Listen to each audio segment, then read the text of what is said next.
can actually study through the Bible with preschool children, giving them a biblical foundation to build on for the rest of their lives. The beginner student pages make it simple and easy. Each lesson is one 8.5 by 14 inch sheet of paper, front and back, and they are sold in 26 lesson sets, like this. The sets are lightly glue bound on the sides so you can easily tear out each lesson as you need it. Let's take a quick tour through a lesson in the beginner student pages, since they guide you through your lesson time. This particular lesson is on 1 Samuel 19-20.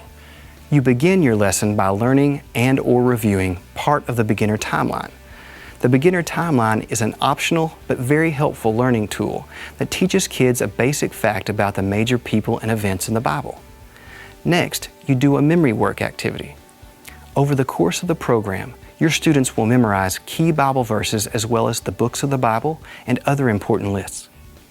We also suggest a song for each lesson. All suggested songs are on the optional Children's Songs CD set.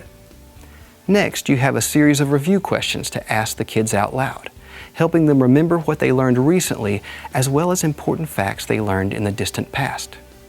After that, you have a fun activity you can do with the kids that relates to the Bible lesson they are about to learn. This activity usually helps prepare the students for the application that is going to come from the Bible story. Then you turn the page over to the day's Bible text. We call it Discover the Bible. There, you will find the Bible story illustrated in sections with activities for the kids to do in each section. Along the left side, there is a simplified Bible story that you read and instructions that tell the children how to interact with the illustrations. How does it work? You just draw students' attention to picture number 1 and read the text along the left side by number 1. For example, read the text by number 1 here. Jonathan told David, "My father, King Saul, wants to kill you."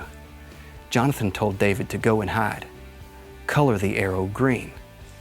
Have your students color the arrow green and discuss the picture some more if you like. Then you have them go to number 2 and do the same kind of thing all the way through the story.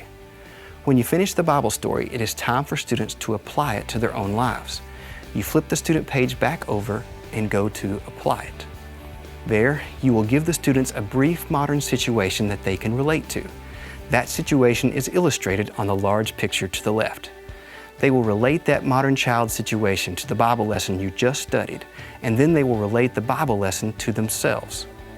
For this lesson, you would draw the students' attention to the large picture and ask these questions, letting them respond and discuss after each question. Are Maria and Grace friends? Who are friends in the Bible story?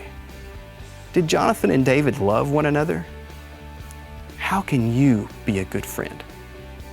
Ask God to help you be a good friend. Even at such a young age, our children can begin to learn to relate the teachings of the Bible to their own lives. When they finish applying what they learned, they pray about it and then are free to color the large picture they just talked about.